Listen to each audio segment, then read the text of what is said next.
Hi, I'm Holly Baker, the director of the lower school here at Imagine International Academy of North Texas. And it's my pleasure today to share a book with you called Beatrice's Goat. It was written by Paige McBrier, and I can remember the first time that I heard this book. I hope that you guys will enjoy it today.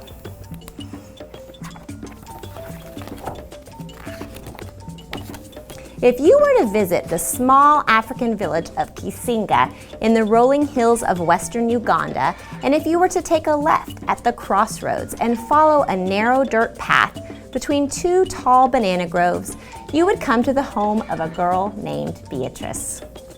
Beatrice lives here with her mother and 5 younger brothers and sisters in a sturdy mud house with a fine steel roof.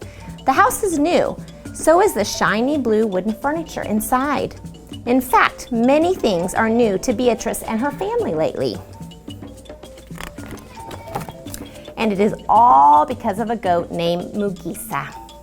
Beatrice loves everything about Mugisa: the feel of her coarse brown and white coat, the way her chin hairs curl just so, and how Mugisa gently teases her by butting her knobby horns against Beatrice's hand, tup, tup, like a drumbeat waiting for a song.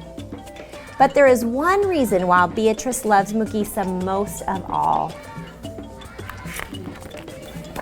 In the time before Mugisa, Beatrice spent her days helping her mama hoe and plant in the fields, tend the chickens, watch the younger children, and grind the cassava flour that they would take to the market to sell. Once in a while, when she was tending baby Pascavia, Beatrice would stop by the schoolhouse. Often the students had carried their long wooden benches outside to work under the cool shade of the jackfruit trees.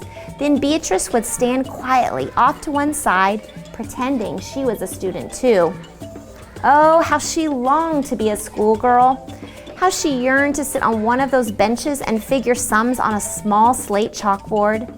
How she wished to turn the pages of a worn copybook and study each word over and over until it stuck in her mind like a burr. I'll never be able to go to school, she would sigh. How would I ever save enough money to pay for books and a uniform? One day, while Beatrice was busy pulling weeds, Mama came to her with dancing eyes. Beatrice, some kind-hearted people from far away have given us a lucky gift. We are one of 12 village families to receive a goat. Beatrice was puzzled. A goat? What kind of a gift was a goat? It couldn't get up each morning and start their charcoal fire for cooking. It couldn't hike down to the stream each week and scrub their dirty clothes clean. It couldn't keep an eye on Grace, Moses, Harriet, Joash, and Pascavia. Her long fingers tugged patiently at the weeds. "That's very nice, Mama," she said politely. Then Mama added, "It will be your job to take care of our goat. If you do, it can bring wonderful things." Beatrice looked up at her mother. "Will this goat come soon?" she asked, "because I would like to meet such a goat." Mama laughed. "Good things take time. First I must plant pastures and build our goat a shed." Beatrice nodded slowly. Surely Mama knew what she was doing. "I will help you," she said. For the next few months, Beatrice worked harder than ever. She helped Mama collect the posts for the shed walls, then lash the posts together with banana fibers. She planted narrow bands of stiff elephant grass along the edges of the cassava field. She put in pigeon trees and lab vines between the banana trees. Finally, one day, Beatrice's goat arrived, fat and sleek as a ripe mango. Beatrice stood shyly with her brothers and sisters, then stepped forward and circled the goat once. She knelt close, inspecting its round belly, and ran her hand along its smooth back. "Mama says you are our lucky gift," she whispered, "so that is what I will name you, Mugisa. Luck." 2 weeks later, Mugisa gave birth. It was Beatrice who discovered first one kid, and then to her surprise, another. "Twins!" she exclaimed, stooping down to examine them. "See that, my Mugisa? You have already brought us 2 wonderful things. Beatrice named the first kid Mulinda, which means expected, and the second kid Kihembo, or surprise. Each day, Beatrice made sure Mugisa got extra elephant grass and water to help her produce lots of milk, even though it meant another long trip down to the stream and back. When the kids no longer needed it, Beatrice took her own first taste of Mugisa's milk. Sweet, she said, mixing the rest into her cup of breakfast porridge. Beatrice knew Mugisa's milk would keep them all much healthier. Now each morning after breakfast, Beatrice would head off to the shed to sell whatever milk was left over. Open for business, she would say, in case anyone was listening.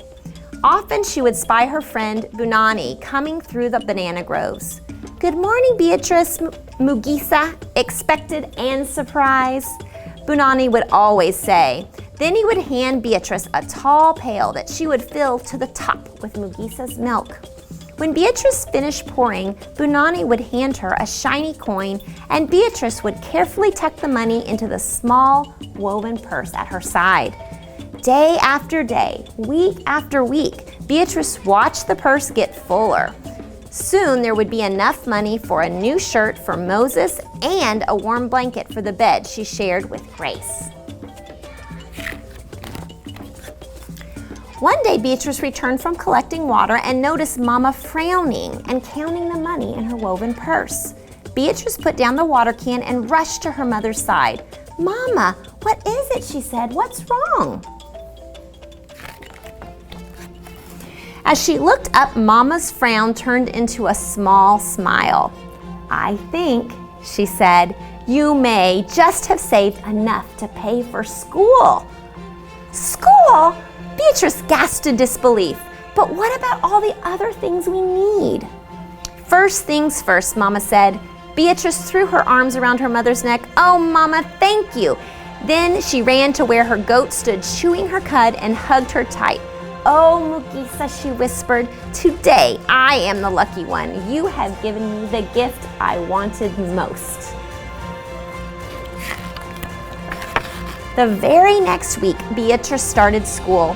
On the first morning that she was to attend, she sat proudly waiting for milk customers in her new yellow blouse and blue jumper. Mugisa right by her side. Beatrice felt nervous and excited at the same time. Mugisa pressed close, letting her coarse coat brush softly against Beatrice's cheek. Oh, Mugisa, Beatrice cried, I'll miss you today. Then she thought again about all the good things Mugisa was bringing. Mama said that soon Surprise would be sold for a lot of money. I'll be able to tear down this old house, she said. We will be able to put up a new one with a steel roof that won't leak during the rains. Beatrice heard a rustle and noticed Bunani heading toward her with his empty milk pail. He eyed her new uniform and sighed. You're so lucky. I wish I could go to school. Beatrice reached out and touched Bunani's arm. I've heard that your family is next in line to receive a goat. A smile crossed Bunani's face. Really? Really? Then Beatrice kissed Mugisa on the soft part of her nose, close to where her chin hairs curled just so, and started off to school.